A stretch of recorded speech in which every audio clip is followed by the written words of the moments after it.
ফয়সাল আব্দুল্লাহ বলেছেন, আমি নাপাক ও পবিত্রতা সংক্রান্ত ওসিডি রোগী প্রায় 1.5 বছর ধরে, যার ফলে আমি মাত্র কয়েকটা দিনের কয়েক ওয়াক্তের নামাজ পড়েছি, বাকি নামাজ পড়া হয়নি, এখন পড়তে পারছি না।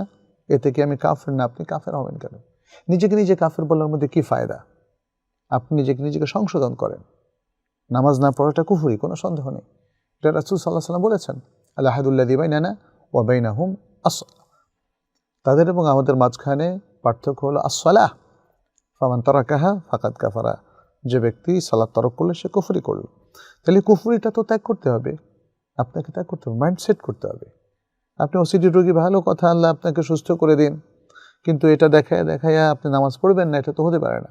নামাজ পড়তে হবে এবং নিজে নামাজ নানা কারণে যদি না পড়তে পারেন, নিজেকে নিজে কাফের বলবেন না। অন্যদেরকেও জিজ্ঞেস করার দরকার নেই যে আমি কাফের হয়ে গেছি কিনা। আমি অনেক ছেলেপেলেকে দেখলাম যারা বলে যে আমার একটু মানসিক সমস্যা আছে, এখন আমি ক্রিকেট খেলা দেখলাম, দেখে বললাম এটা তো অনেক ভালো, এতে কি কাফের হয়ে গিয়েছে কিনা।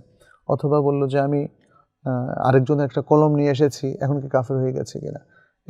এটাও আসলে একটা, যেটাকে আমরা বলি ওয়াসওয়াসা, ওসিডির প্রবলেম। এটা ওসিডির প্রবলেম। অজু করার পর মনে করে অজুটা আদৌ হলো কিনা, ইত্যাদি নানা প্রবলেম। তো আমি আশা করি যে ওসিডির রোগে যারা আক্রান্ত হয়েছেন, আল্লাহ আপনাদেরকে ওয়াসওয়াসা থেকে বাঁচিয়ে দিক। নিজের ট্রিটমেন্ট নিজে করেন, শরঈ ট্রিটমেন্ট গ্রহণ করেন, কাউন্সিলিংও নেন, তাহলে ঠিক হয়ে যাবে। দ্বিতীয় প্রশ্ন,